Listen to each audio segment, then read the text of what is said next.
क्योंकि जैसे ही अंक बड़ा होता है घबरा जाते हैं, सबको लेकर चलना, इसलिए पहला। और ये कॉमन सेंसियल चीजें होनी चाहिए।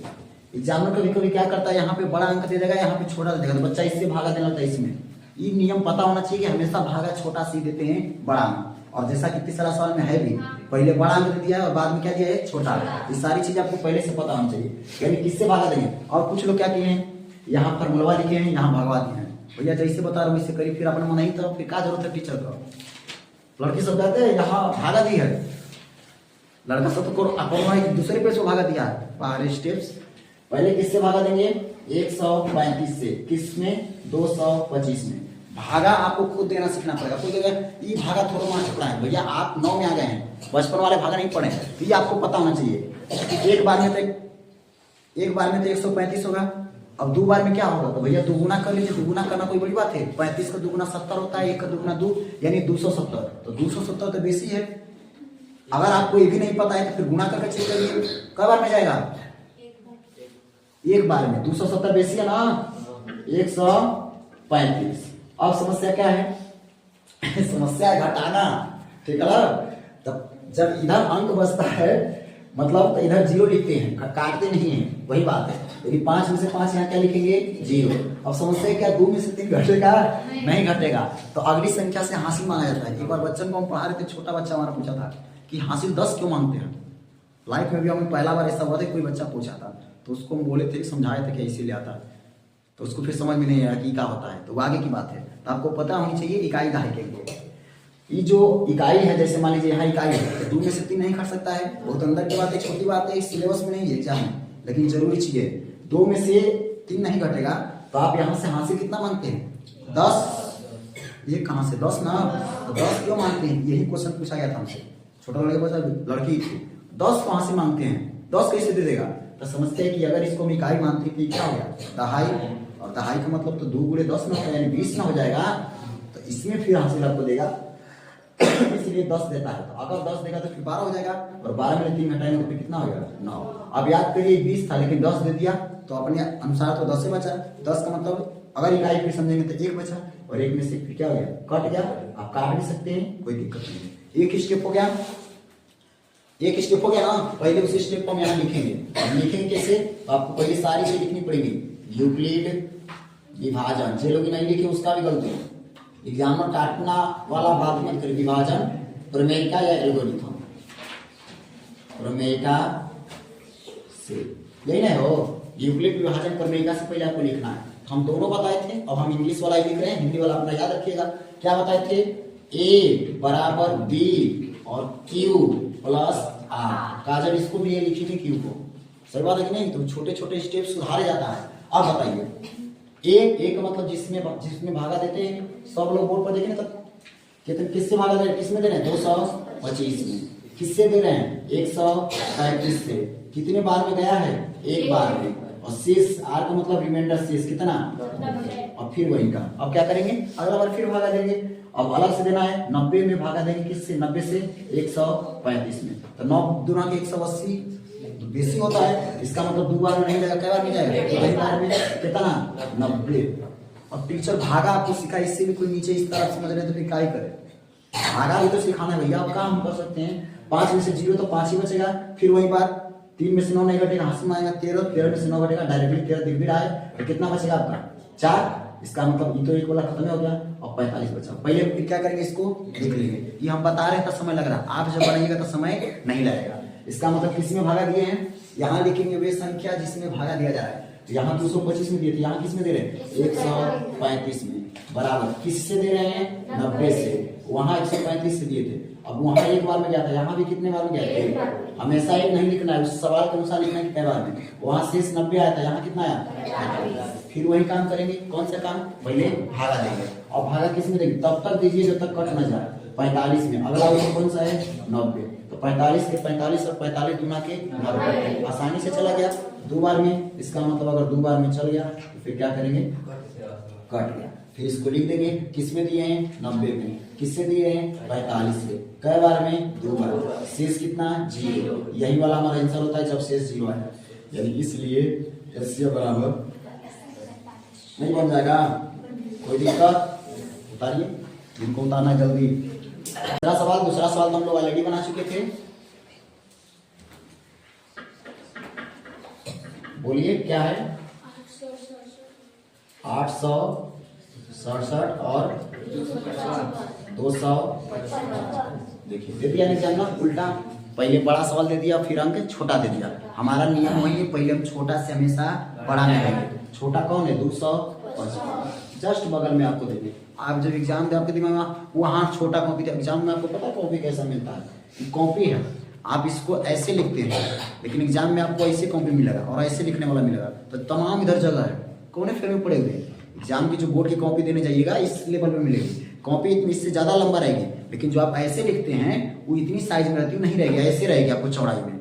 लंबाई उसका ऊंचाई कम होगा लेकिन चौड़ाई आपको क्या होगा? ज्यादा होगा। तो इसकी तो चिंता ही मत करिए कि इतना जगह में कैसे होगा, वहां पर्याप्त आपको मिलने वाला है। फिर 255 में किससे भागा देंगे? 867 में। चूंकि हम तरीके आपको बताए थे, आसान चीज कैसे करना है, हमारी स्टेप्स होनी चाहिए कि हम बिना गुणा करे जान जाए। ध्यान से देखिए, 255 का गुणा करना है 867 में। तो पहली चीज तो इसको हम 25 समझ लेते हैं। 25 समझ लीजिए, आपको जैसे लगे। 25 तो पहाड़ा भी आसान है, तो भैया 2 गुना 3 गुना करते जाइए। 25 चौके 100 दिख रहा है क्या? रे तो बहुत आगे जा रहा है, कोई बात नहीं है, ठीक है कोई बात नहीं। ऐसे देखिए जैसे 25 दुना के 50 होता है, 50 का मतलब 500। लगभग समझिए भैया ये 250 ना है 500, लेकिन भैया हो सकता है और अधिक जाए। तो एक बार 3 बार करके देख लेते हैं। तो 25 या 75 होता है, लेकिन 75 में यानी 750। ये केवल हम अंदाजा बता रहे हैं आपको, हमको भी पता नहीं है ना, आपको पता है, लेकिन 750 इसके नजदीक पहुंच रहा है। और जैसे ही 3 बार गुणा करेंगे 25 चौके 100 यानी 1000 जाएगा। 1000 तो बेसी हो गया, इसका मतलब 3 बार करके देख लेते हैं। अगर 3 बार में नहीं हुआ तो 2 बार में होगा। तो एक बार पहले चेक करेंगे इसको अलग से। 255 का 3 में तो कितना हो जाएगा? 3 5 1 15, 3 5 1 15 16, 3 दुना के 6 1 7। कितना आ गया? 765। देखिए 765 इससे छोटा है ना, और नजदीक भी है, नजदीक ही जाना होता है। यानी कितनी बार में गया? 3 बार में। कितना? 765। 7 में से 5 घटेगा 2, 6 में से 6 0, और यहाँ बचेगा 1। पहले क्या करेंगे? इसको हम इधर लिखेंगे, वो आपका प्रैक्टिस हो जाएगा। तब जैसे लिखे उससे मतलब ये हमारी गलती कम हो आपकी, इसलिए हम तो क्या लिखेंगे? यही यूक्लिड। चाहते तो नहीं मिटाते, लेकिन मिटा रहे हैं ताकि आपको लिख रहे हैं फिर दोबारा, ताकि आपको दिखे। एल्गोरिदम से प्रमेयिका से वही बात है, एल्गोरिदम से क्या ठीक। अभी क्या हो जाएगा? फॉर्मूला बताए थे, ए बराबर बी क्यू प्लस आर। किससे भागा दिए हैं? किसी में? 867 में। किससे दिए हैं? 255 से। कितने बार में? 3 बार में। शेष कितना? 102। अब तो लॉजिक क्लियर होगा। फिर आप किससे भागा देंगे? 102 से। किस में देंगे? 255 में। फिर वही बात, 100 को समझिए नजदीक है 102, 102 दूना के 204। 3 बार में तो बेसी चल जाएगा, 306 हो जाएगा। हमको 300 तो जाना नहीं, इसका मतलब कितने बार में जाएंगे? 2। हमेशा नजदीक जाना होता है, बेसी नहीं जाना होता है। ये नहीं कोई 102 जाएगा, 102 तो जाएगा भैया, नजदीक जाइए। इसका मतलब एक कितना? 204। अब घटाइए, 5 में से 4 घटेगा 1, 5 में से 0 घटेगा 5, 2 में से 2 कट गया। अब फिर इसको लिख लेते हैं पहले। तो 255 बराबर 102 गुणे 2, शेष कितना आया? 51। फिर क्या करेंगे? 51 से भागा देंगे, किसमें? 102 में। कितने बार में जाएगा? तो 2 बार में। आपको साफ साफ दिख रहा है कि जा रहा है, और ये क्या हो जाएगा? पूरी तरीके से कट जाएगा, यानी 0 हो जाएगा। यानी अगला बार हम भागा दिए हैं 102 में, किससे दिए हैं? 51 से। कितने बार में दिया है? 2 बार में। शेष कितना है? 0। यही हमारा होगा क्या? HCF बराबर आंसर कितना हो जाएगा?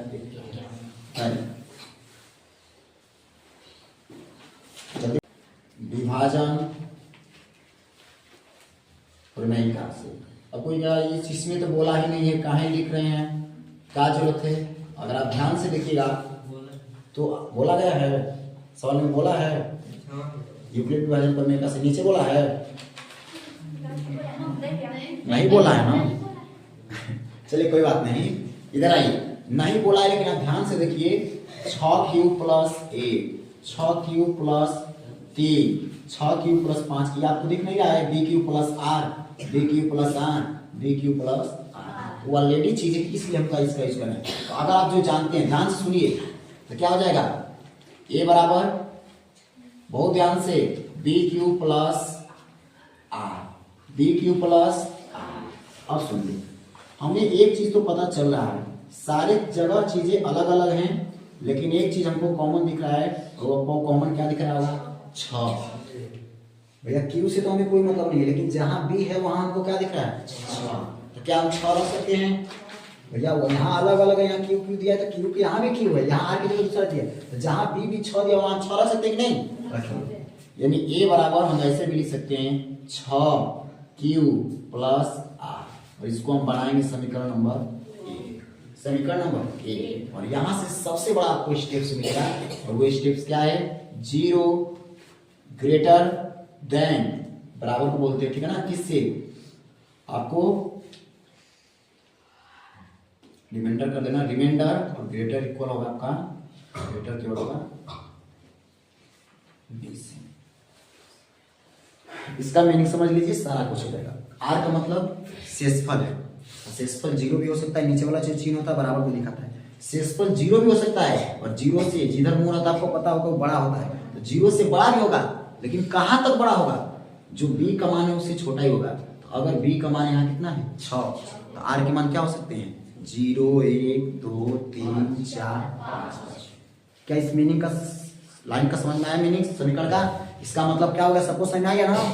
क्या यहाँ से आप आर का मान हर बार निकालना पड़ेगा? जब भी ऐसा सिद्ध करना पड़ेगा कि कोई सम पूर्णांक इस रूप में होता है, कोई विषम पूर्णांक इस रूप में होता है, तो आपको इतना लिखने के बाद, समीकरण लिखने के बाद ये चीजें करना पड़ेगा। इसका मतलब हमको एक चीज पता चल गया कि आर का मान 0 भी हो सकता है, 1 भी हो सकता है, 2 भी हो सकता है, 3 भी हो सकता है, 4 भी हो सकता है, 5 भी हो सकता है। क्या अब आगे होगा? नहीं, क्योंकि बी का मान कितना था? 6, और बी कह रहा है कि बी बड़ा है आर से, तो भैया 6 बड़ा है, 6 ना, फिर 5 ना हो सकता है। यानी आपको बारी पर क्या करना पड़ेगा? बारी बारी से आर का मान किस में रखना पड़ेगा? समीकरण। खाली कुछ करना वाला नहीं है, देखिए ना, अब यही काम करते करते आपको याद, यहाँ तो समझ में आ गया सबको ना? क्या करेंगे? समीकरण 1 में आर बराबर पहला मान रखेंगे, आर बराबर कितना? 0 रखने पर, ये आपको आंसर नहीं दिया हुआ क्योंकि सिद्ध करना होगा आपको। तो आप बताइए समीकरण की यही ना है, ए बराबर ये कितना है? 6Q प्लस आर का मतलब तो 0 है, आर का मतलब 0, यहाँ इनडायरेक्टली समीकरण हमारे पास क्या है? 6Q आया ना। अब अगला फिर यही काम, और समीकरण 1 में 0 के बाद कितना रखेंगे? बताइए। अरे 1 ना रखेंगे, अब आर के बाद 0 दिए तो कितना रखेंगे? 1 रखने पर। अच्छा, अब यहीं पे सवाल समझा देते हैं। 6Q ऑब्जेक्टिव क्वेश्चन क्या आएगा? एग्जाम में पूछेगा कि बताइए, बहुत महत्वपूर्ण सवाल है, और अभी एक बार और समझिए, तब जब 2 क्वेश्चन आते हैं इस पैटर्न पे, इसी सवाल पे केवल 6Q plus 1, 6Q plus 4, 6Q plus 2, 6Q। Exam में पूछेगा कि ऐसा कौन से इन चारों में से ऑप्शन है जो एक सम पूर्णांक आएगा? हमेशा सम पूर्णांक आएगा। सवाल का लॉजिक ये है, उसमें एक वर्ड लगा रहेगा, हमेशा सम आना चाहिए। कुछो क्यू का मान रखिए, क्यू का मान आप सम रखिए चाहे विषम रखिए, ऐसा इसमें से कौन सा ऑप्शन है जहां से हमेशा विषम आएगा? विषम बताना आपको, सम नहीं। ऑप्शन चेंज कर सकता है, तो ऑप्शन के अनुसार होगा। आप देखकर बताइए कि ऐसा कौन सा ऑप्शन है जिसमें हम क्यू का मान कुछ भी रखें, कुछ भी का मतलब 0 रखें, सम संख्या रखें, विषम संख्या रखें, आंसर हमेशा विषम ही आएगा। इस सवाल आया हुआ है, अगर बता पाते तो ठीक, नहीं तो फिर तो हम बताते हैं। नहीं लॉजिक काम कर रहा है, कोशिश तो करिए, अंदाजे में। हाँ 6Q ऑप्शन, हाँ टोटल आपके पास ऑप्शन है फर्स्ट, सेकेंड, थर्ड, फोर्थ। इसमें से ऐसा कौन सा ऑप्शन है जहां क्यू का मान हम कुछ भी रखेंगे हमेशा सम संख्या आएगा? That is the question. नहीं, विषम विषम विषम निकालना है। ऑप्शन के अनुसार सम भी पूछता है, लेकिन ऑप्शन चेंज करना पड़ेगा, विषम बताना है। ऑप्शन नंबर ए सही वाला ना जी? चलिए समझिए, आप बताइए, पहले ये बताइए 6 सम संख्या है कि विषम संख्या? सम संख्या में किसी भी संख्या से गुणा करेंगे हमेशा सम होगा। कैसे? देखिए 6 में 3 से गुणा करिए तो 3 विषम है ना, 6 3 18, कौन सा संख्या है? आया ना सम। 6 का गुणा 4 में करिए, 6 चौक 24, कौन सा संख्या? यानी 6 में क्यू को हम कुछ भी मान रखें, इतना तो हमको पता चल गया कि हमेशा क्या आएगा? सम संख्या ही आएगा। क्या आएगा? सम संख्या। और समस्या है कि सारा खेला यहाँ हो रहा है। अब बताइए, हरी तो हमेशा समय होगा, हमसे पूछा तो विषम था, यहाँ सम संख्या आ रहा है, सब सम देगा ना, और सम में जब सम जोड़ेंगे तो भी तो सम संख्या होगा। बुद्धि चाहिए भैया, इससे ना होने वाला है। जैसे हम यहाँ क्यू को कुछ भी मान रहे सम हो गया ना, जैसे मान लिया 18 है तो 18 में 4 जोड़िए 22, 22 भी तो सम संख्या है। 24 है, 24 में 4 जोड़िए 28, 28 भी तो सम संख्या है। इसी तरीके से 2 जोड़िए 18 तो 20, 24 2 26, ये भी तो सम संख्या है। यानी कंसेप्ट आपके पास ई है, यहां तक तो सम संख्या है। किसी भी संख्या में सम संख्या से गुणा करिए हमेशा सम आएगा। लेकिन अगर सम संख्या में विषम संख्या जोड़ेंगे तो विषम संख्या, और सम संख्या में सम संख्या जोड़ेंगे तो सम संख्या। तो आप एक ऑप्शन देखिए, ऑप्शन नंबर पहला, यहां से सम आया, लेकिन जैसे ही एक जोड़ेंगे एक विषम संख्या और पूरा ऑप्शन क्या हो जाएगा, विषम संख्या।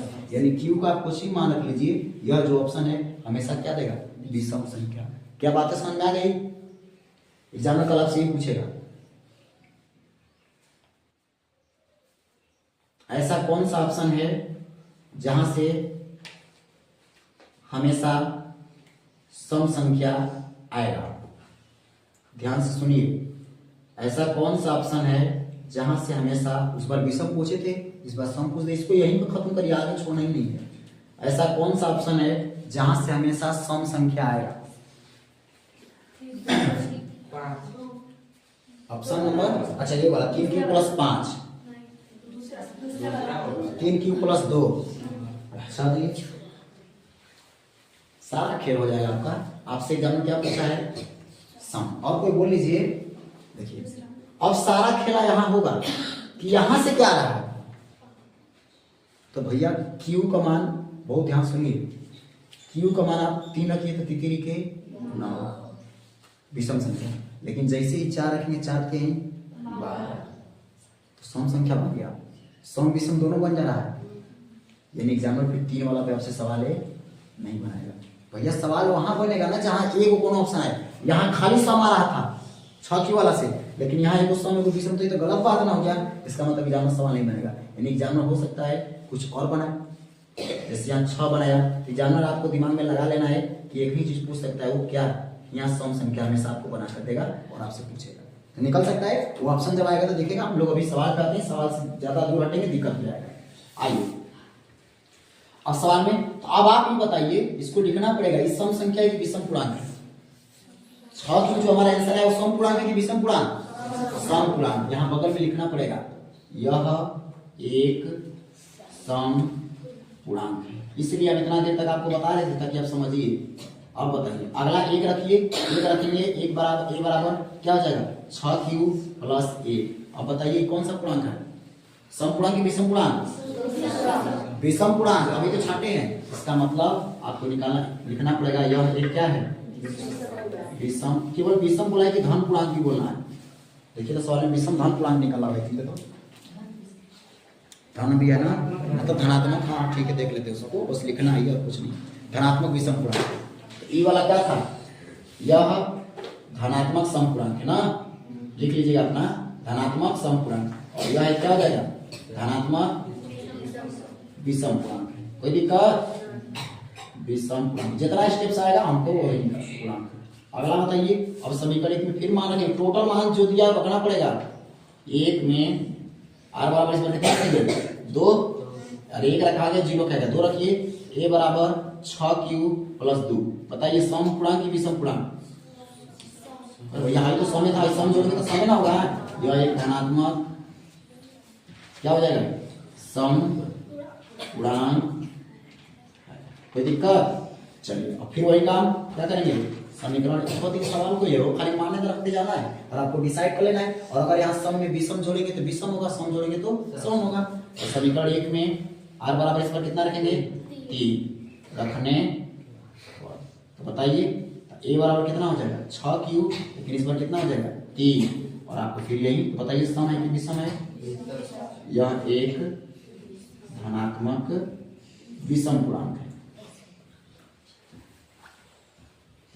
विषम पूर्णांक है, ठीक।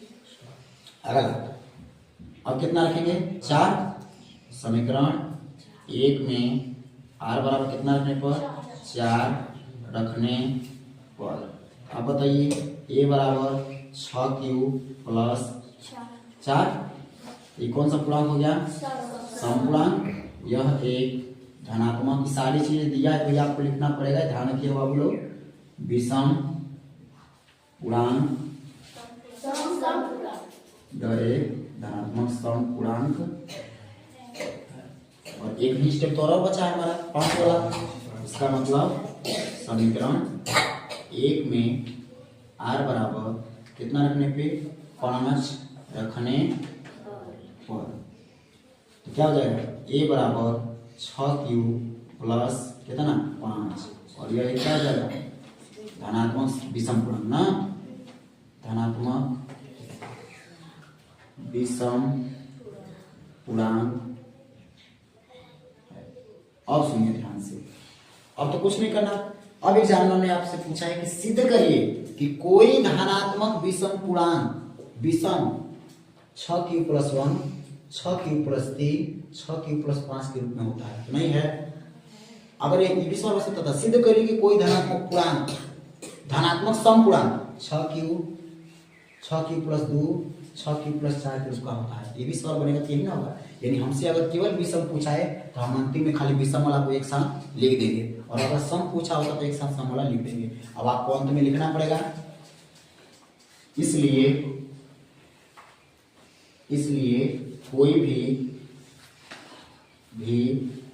क्या धनात्मक समपूर्णांक विषम पूर्णांक क्या होता है 6q प्लस 1 6q प्लस 3 और 6q प्लस 5 के रूप का होता है ना। हो गया, कोई दिक्कत किसी को? यही सिद्ध करना था।